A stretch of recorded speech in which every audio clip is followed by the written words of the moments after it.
అనుగ్రహ రోజులు ఇవి,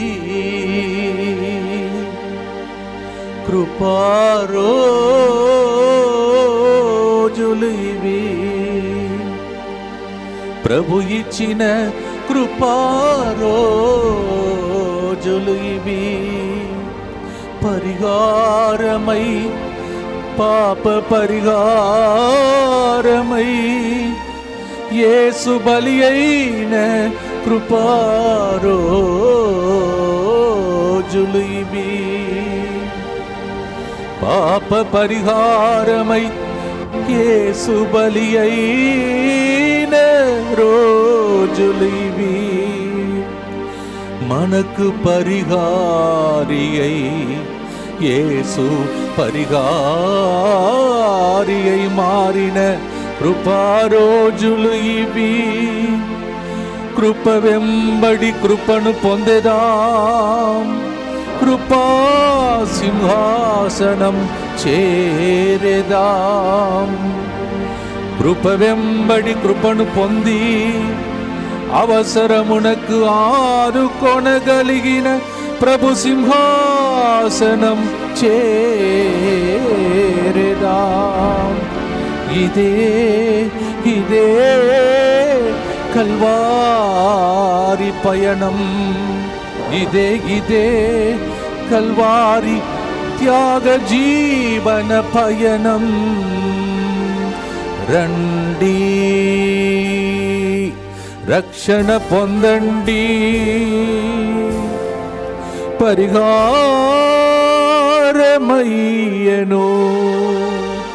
మనకు యేసు పరిహారి అయ్యెను. ఎంత భాగ్యము యేసుతో 40 రోజులు, ఇది మనకు ఎంతో భాగ్యము.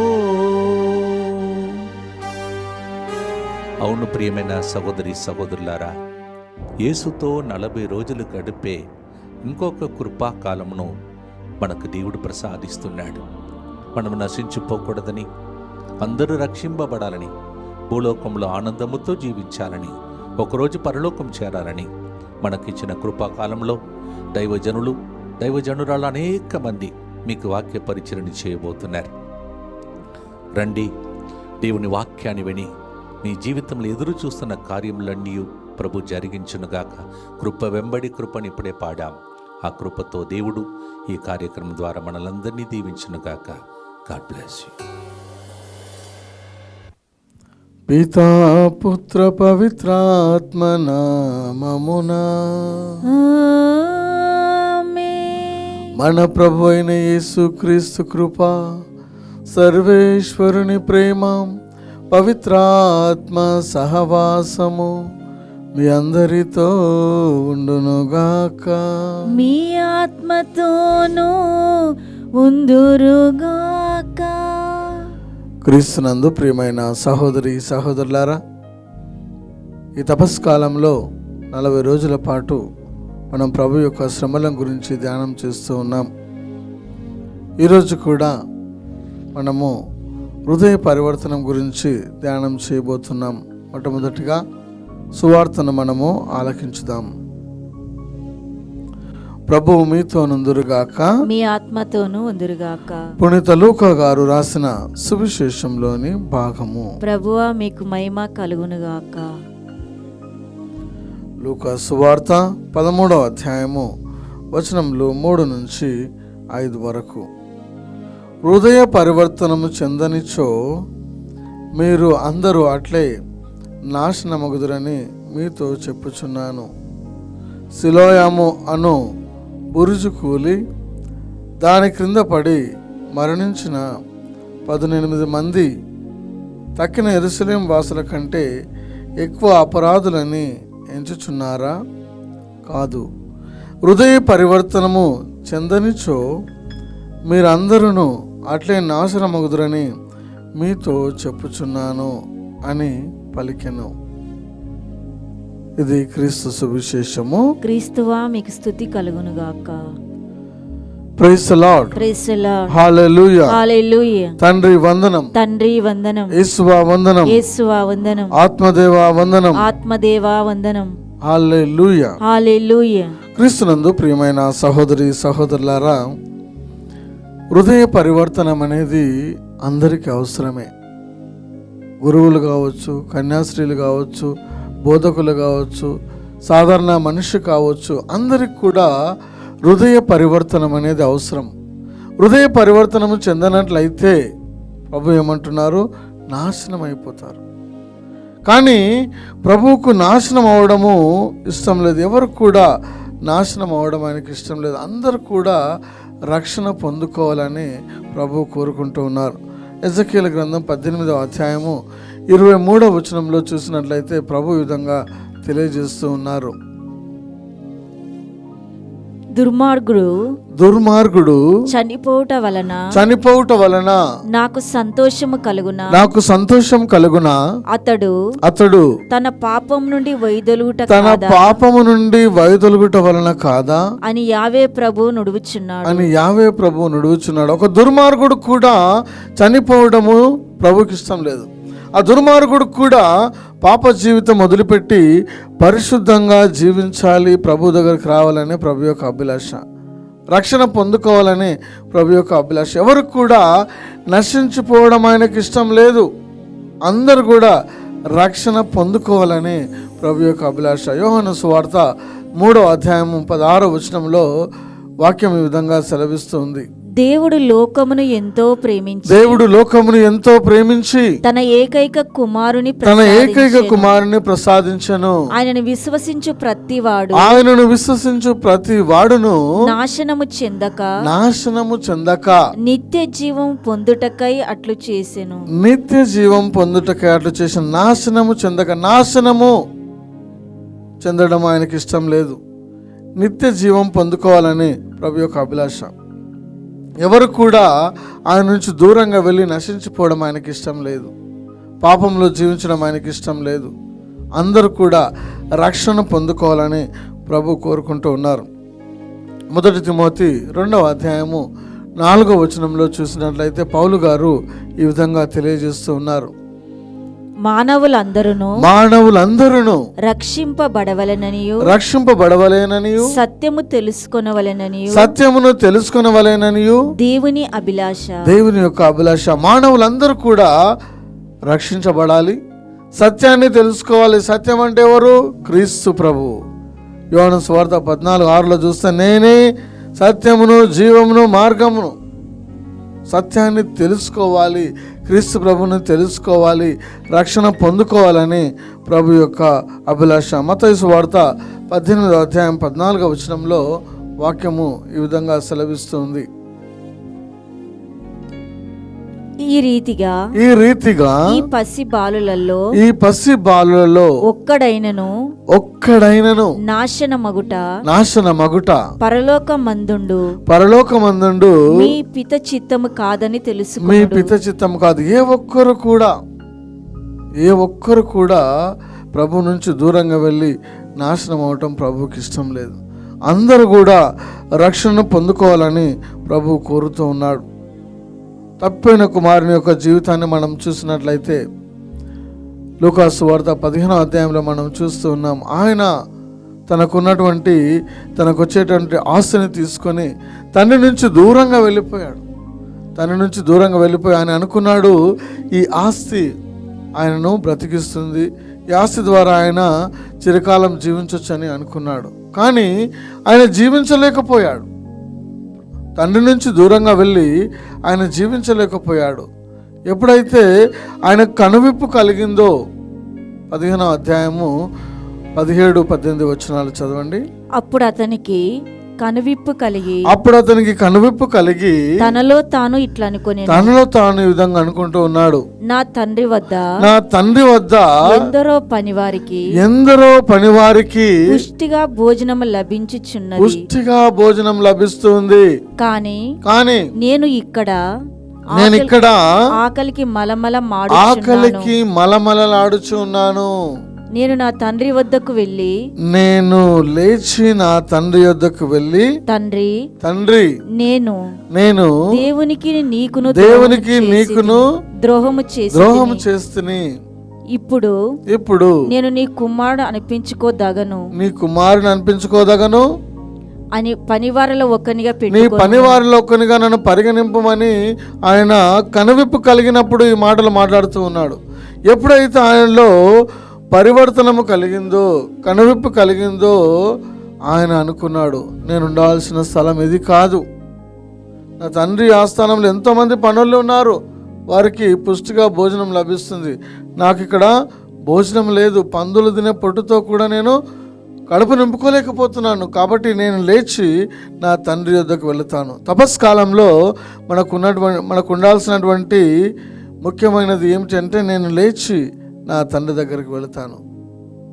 అంటే పాప జీవితాన్ని వదిలిపెట్టి పరిశుద్ధమైన జీవితాన్ని జీవిస్తాను, పాపాలను వదిలిపెట్టి ప్రభు దగ్గరికి వెళుతాను అని నిర్ణయం తీసుకోవడం, లేచి తండ్రి యొద్దకు వెళ్ళడం అంటే యూటర్న్ తీసుకోవడం. యూటర్న్ అంటే మనం వెళుతున్న మార్గం కాకుండా వెనుదిరిగి రావడం. ప్రతి ఒక్కరి జీవితంలో కూడా ఇది జరగాలి. మనము జీవిస్తున్నటువంటి జీవితమే కరెక్ట్ అనుకుంటాం, కొన్నిసార్లు కాదు. మనం వెనుదిరిగి చూసుకోవాలి, ఒకసారి చూసి మనము ప్రభు దగ్గరికి రావాలి, కనువిప్పు కలగాలి, మార్పు కలగాలి. ఎప్పుడైతే కనువిప్పు మార్పు మనలో కలుగుతూ ఉందో మనము ప్రభు దగ్గరికి తిరిగి వస్తాము. Praise the lord, hallelujah, praise the lord. లూకా సువార్త 19వ అధ్యాయము 10వ వచనంలో చూసినట్లయితే, మనుష్య కుమారుడు తప్పిపోయిన దానిని వెతకి రక్షించుటకు వచ్చి ఉన్నాడు. మనుష్య కుమారుడు తప్పిపోయిన దాన్ని వెతకి రక్షించుటకు వచ్చి ఉన్నాడు. ఆయన ఏ ఒక్కరు కూడా ఆయన నుంచి దూరంగా వెళ్ళడం ఆయనకి ఇష్టం లేదు. ప్రభు లూకా సువార్త 15వ అధ్యాయంలో 3 ఉపమానాలు చెప్పాడు. ఒకటి నాణ్యము గురించి, పోయినటువంటి నాణ్యము దొరకడము, అదేవిధంగా 100 గొర్రెలు ఉన్నప్పుడు ఒక గొర్రె తప్పిపోవడము, అదేవిధంగా తప్పిపోయిన కుమారుని గురించి 3 ఉపమానాలు మనం చూస్తున్నాం. ఈ 2వ ఉపమానంలో చూసినట్లయితే తప్పిపోయిన గొర్రె, 100 గొర్రెలు ఉన్నటువంటి వ్యక్తి ఒక గొర్రె తప్పిపోయినప్పుడు కాపరి ఆ గొర్రె కోసం వెళ్తూ ఉన్నాడు. 99 గొర్రెలను ఎక్కడే వదిలిపెట్టి ఆ ఒక్క గొర్రె నశించిపోకుండా రక్షించబడాలి అని ఆ ఒక్క గొర్రె కోసం పోతూ ఉన్నాడు. ఆ ఒక్క గొర్రె మందలో లేనట్లయితే రక్షణ లేదు. ఆ ఒక్క గొర్రెకి ఎప్పుడు కూడా భయం ఉంటుంది, ఏ మృగాలు వచ్చి తింటాయో, ఏం చేస్తాయో, మరి దారి తప్పిపోయి ఉంది, మళ్ళీ తిరిగి రాలేని పరిస్థితిలో ఉంది, రక్షణ లేని పరిస్థితిలో ఉంది. నేను కూడా ప్రభు నుంచి దూరంగా వెళ్ళినట్లయితే రక్షణను కోల్పోతాం. మనలో భయము, ఎప్పుడేం జరుగుతుందో, నేను ఎప్పుడు మరణిస్తానో, ఏ రోగం వస్తుందనే భయం మనలో ఉంటూ ఉంది, ఎప్పుడు ప్రభువుకు దూరంగా ఉన్నప్పుడు. కాబట్టి ప్రభువు దరికి చేరాలి, ప్రభువుకు అత్తుకొని మనం జీవించాలి. యాకోబు 4:8 చూస్తే, నువ్వు ప్రభువు దరికి రా, ప్రభు నీ దరికి వస్తాడు. ప్రభువుకు అత్తుకొని ఉండాలి, అత్తుకొని ఉన్నప్పుడే మనం ఫలించగలుగుతాం. యోహాను సువార్త 15వ అధ్యాయము 4-5 వచనాలను విందాం. నేను మీ యందు ఉందును, మీరు నా యందు ఉండుడు. ద్రాక్షవల్లి యందు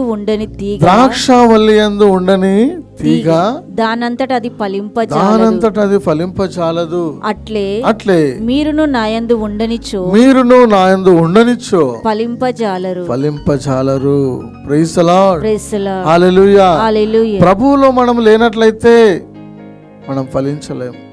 ప్రభువుకు అత్తుకొని మనం లేనట్లయితే మనము అభివృద్ధి చెందలేము. ద్రాక్షవల్లి కొమ్మలు ఎంతవరకు అయితే ద్రాక్షవల్లికి అత్తుకొని ఉంటాయో అంతవరకు వాటిలో జీవం ఉంటుంది. ఒకసారిగా ఆ కొమ్మలు వేరు చేయబడినప్పుడు అవి ఎండిపోతాయి, జీవం ఉండదు, వాటిని అగ్నిలో వేసి కాల్చివేస్తారు. అదేవిధంగా క్రైస్తవులమైన మనము క్రీస్తు ప్రభువుకు అత్తుకొని ఉన్నప్పుడే మనలో జీవం ఉంటుంది, మనలో అభివృద్ధి ఉంటుంది. మనం ప్రభువుకు అత్తుకొని లేనట్లయితే మనలో జీవం ఉండదు, జీవం లేని క్రైస్తవులంగా మారిపోతాం. కానీ ప్రభువుకు అత్తుకొని మనం ఎప్పుడైతే ఉంటామో మనము అన్ని వేళల్లో అన్ని కాలాల్లో ఫలించే చెట్టులాగా ఉంటాం. నది ఒడ్డున నాటబడిన చెట్టు అన్ని కాలాల్లో ఏ విధంగా పచ్చగా ఉంటూ ఫలాలను ఇస్తూ ఉందో కీర్తన 1:3 మనం చూస్తూ ఉన్నాం. అదేవిధంగా మనము కూడా ప్రభువుకు అత్తుకొని ఉన్నట్లయితే ఎక్కడికి వెళ్ళినా కూడా మనం ఫలిస్తూ ఉంటాం, అభివృద్ధిని ఇస్తూ ఉంటాం, ఇతరులకు మేలు చేస్తూ ఉంటాం. కాబట్టి ఈ తప్పిపోయిన గొర్రె తిరిగి ఆ మందలో చేరాలని కాపరి వెళుతూ ఉన్నాడు. ఎందుకంటే నశించిపోకూడదు. ఆ ఒక్క గొర్రె కూడా ఆ మందలో చేరాలి. ఆ మందలో చేరినప్పుడే రక్షణ. ఆ మందలో చేరాలంటైతే రక్షణ లేదు. అపోస్తల కార్యములు 4వ అధ్యాయము 12వ వచనంలో చూసినట్లయితే ఆయన యందు తప్ప వేరొకని యందు రక్షణ లభింపదు. ఏలయన ప్రపంచమున రక్షణ కలిగించు నామము వేరొకనికి ఇవ్వబడలేదు. రక్షణ కలిగించే నామము క్రీస్తు ప్రభువుకు మాత్రమే ఉంది. కాబట్టి ఆయనలోనే రక్షణ ఉంది, వేరొకని యందు రక్షణ లేదు. కాబట్టి ఆయన మందలో ఎవరైతే ఉన్నారో వారు రక్షణ పొందుకుంటారు. ప్రైజ్ ది లార్డ్, హల్లెలూయా. కాబట్టి ప్రియమైన సహోదరి సహోదరులారా, హృదయ పరివర్తనం అనేది అందరికీ అవసరమే.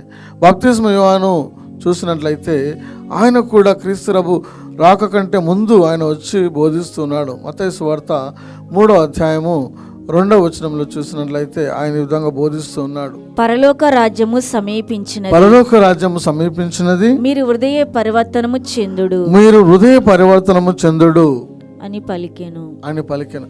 పరలోక రాజ్యం సమీపించింది, హృదయ పరివర్తనము చెందండి, మీరు మార్పు చెందండి అని ప్రభు యొక్క రాక కోసం ఆయన సిద్ధపాటు చేస్తున్నారు. ఎవరైతే హృదయ పరివర్తనం చెంది ఉన్నారో వారందరూ కూడా జ్ఞానస్థానం పొందుకున్నారు.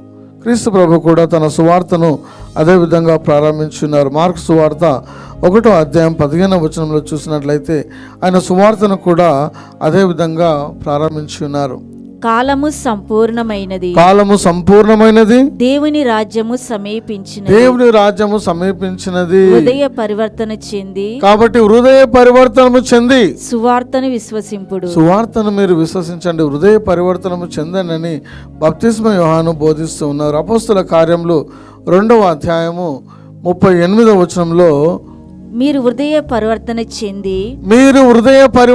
చెంది మీ పాప పరిహారమునకై ప్రతి ఒక్కడు యేసుక్రీస్తు నామమున జ్ఞానస్థానం పొందవలెను. ప్రతి ఒక్కరు కూడా హృదయ పరివర్తనం చెందిన వెంటనే జ్ఞానస్థానం పొందుకోవాలి. అపోస్తల కార్యములు 3వ అధ్యాయము 19వ వచనంలో చూసినట్లయితే వాక్యం ఈ విధంగా సెలవిస్తూ ఉంది. మీరు హృదయ పరివర్తనము చెంది దేవుని వైపుకు మరలిన ఎడల ఆయన మీ పాపములను తుడిచివేస్తాడు. హృదయ పరివర్తనము చెంది ప్రభు దగ్గరకు వచ్చినట్లయితే ఆయన మీ పాపాలను తుడిచివేస్తాడు. తప్పిపోయిన కుమారుడు అన్ని తీసుకొని వెళ్ళి ఉన్నాడు, ఆయన అన్ని కోల్పోయి ఉన్నాడు. తండ్రి ఆయన పాపాలు క్షమించి ఏదైతే కోల్పోయి ఉన్నాడో అవన్నీ కూడా ఇచ్చి ఉన్నాడు. మనము కూడా హృదయ పరివర్తనము చెంది ప్రభు దగ్గరికి వచ్చినట్లయితే ప్రభు మన పాపాలను క్షమిస్తారు. మనం ఏదైతే కోల్పోయి ఉన్నామో అవన్నీ కూడా ప్రభు మనకు తిరిగి ఇస్తాడు. అపోస్తల కార్యములు 17వ అధ్యాయము 30వ వచనం.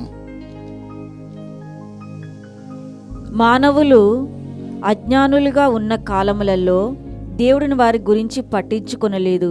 కానీ ఇప్పుడు ఎల్లెడల ప్రజలందరూ హృదయ పరివర్తనము చెందవలెనని ఆజ్ఞాపించుచున్నాడు. అందరూ కూడా హృదయ పరివర్తనం చెందాలి, మార్పు చెందాలని ఆజ్ఞాపిస్తున్నాడు. పునీత పేతురు గారు కూడా తెలియజేస్తున్నారు. 2వ పేతురు 3వ అధ్యాయము 9వ వచనంలో పేతురు గారు ఈ విధంగా తెలియజేస్తున్నారు. కొందరు భావించినట్లు ప్రభు తన వాగ్దానం నెరవేర్చుటయందు ఆలస్యము చెయ్యడు, అంతేకాక మీలో ఎంతో ఓపికగా ఉండును. ఏలయనా ఎవరును నాశనము కావాలనని ఆయన కోరడు.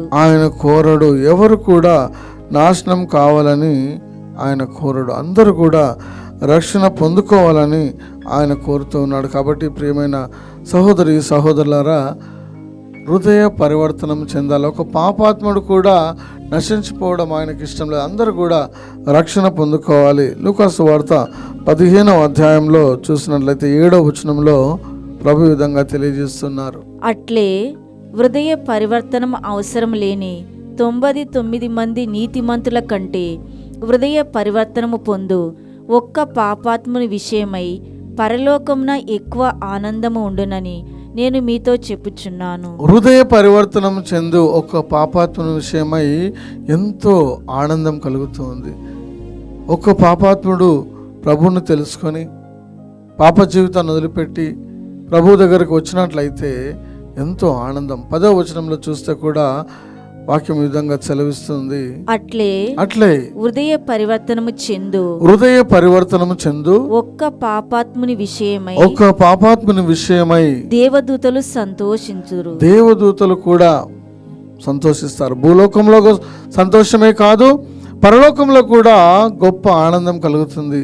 ఈరోజు ఆ తప్పిపోయిన కుమారుడు నీవు కావచ్చు, నేను కావచ్చు. ఆ తప్పిపోయిన గొర్రె నీవు కావచ్చు, నేను కావచ్చు. ప్రభు మన కోసం ఎదురు చూస్తూ ఉన్నాడు. ఒక కాపరి ఏ విధంగా గొర్రె కోసము ఎదురు చూస్తూ ఉన్నాడో, తండ్రి ఏ విధంగా అయితే తప్పిపోయిన కుమారుని కోసం ఎదురు చూస్తున్నాడో, ప్రభు నీ కోసం నా కోసం కూడా ఎదురు చూస్తున్నాడు. ఎప్పుడైతే మనం కనువిప్పు కలిగి హృదయ పరివర్తనం కలిగి ప్రభు దగ్గరకు వస్తూ ఉన్నామో మనం రక్షణను పొందుకుంటాం. కోల్పోయిన అన్నీ కూడా మళ్ళీ తిరిగి పొందుకుంటాం. పునీత పౌలు గారి జీవితాన్ని మనము పరిశీలించినట్లయితే ఆయన కూడా క్రైస్తవులంటే హింసించేవాడు, క్రీస్తు అంటే హింసకు గురి చేసేవాడు. దయామయుడు సినిమాలో మీరు చూసి ఉంటారు. ఇండ్లలో నుంచి ఒక్కొక్కరిని బయటకు తీసుకొని వచ్చి కొరడాలతో కొట్టి హింసించేవాడు, చంపేవాడు. అలాంటి క్రూరంగా ఉన్నటువంటి వ్యక్తి క్రీస్తు ప్రభు యొక్క దర్శనాన్ని పొందుకున్నాడు. అపోస్తలుల కార్యములు 9వ అధ్యాయంలో మనం చూస్తూ ఉన్నాము. ఆయన దమస్కా పట్టణానికి వెళుతూ ఉన్నప్పుడు ప్రభు యొక్క దర్శనాన్ని పొందుకున్నాడు. ఎప్పుడైతే ప్రభు యొక్క దర్శనాన్ని పొందుకున్నాడో ఆయనలో మనోపరివర్తనం కలిగింది, మార్పు కలిగింది. ఆయన చేస్తున్నటువంటి పని తప్పని తెలుసుకున్నాడు, ప్రభువుని దర్శించుకొని ఆయన ప్రభు కోసం జీవించాలని నిర్ణయం తీసుకున్నాడు. ఎవరినైతే హింసించి ఉన్నాడో, ఎవరంటే అసహించుకున్నాడో వారి కోసం జీవించాలని, వారి కోసం హింసించబడాలని నిర్ణయం తీసుకొని నూతనమైన వ్యక్తిగా మారిపోయాడు. ప్రైజ్ ది లార్డ్, హల్లెలూయా. గలతీయులకు రాసిన లేఖ 2వ అధ్యాయం 20వ వచనంలో ఆ పౌలు గారు మనోపరివర్తనం చెందిన తర్వాత ఈ విధంగా తెలియజేస్తున్నారు. కనుక ఇక జీవించున్నది నేను కాదు, క్రీస్తే నాయందు జీవించుచున్నాడు. ఇంకా చదవండి. నన్ను ప్రేమించి నా కొరకై ప్రాణత్యాగము చేసిన దేవుని పుత్రుని అందలి విశ్వాసము చేతనే ఇప్పుడు నేను ఈ శరీరమందలి ఈ జీవితమును గడుపుచున్నాను. నేను ఈ లోకానికి మరణించి ఉన్నాను, ఈ లోక ఆశలకు నేను మరణించి ఉన్నాను. ప్రభు కోసం నేను ఇక జీవిస్తాను, మిగిలిన జీవితాన్ని ప్రభు కోసం ఆయన జీవించడం ప్రారంభించున్నాడు. ఫిలిప్పీలకు రాసిన లేఖ 3వ అధ్యాయము 13వ వచనంలో ఆయన ఈ విధంగా తెలియజేస్తున్నారు పౌలు గారు.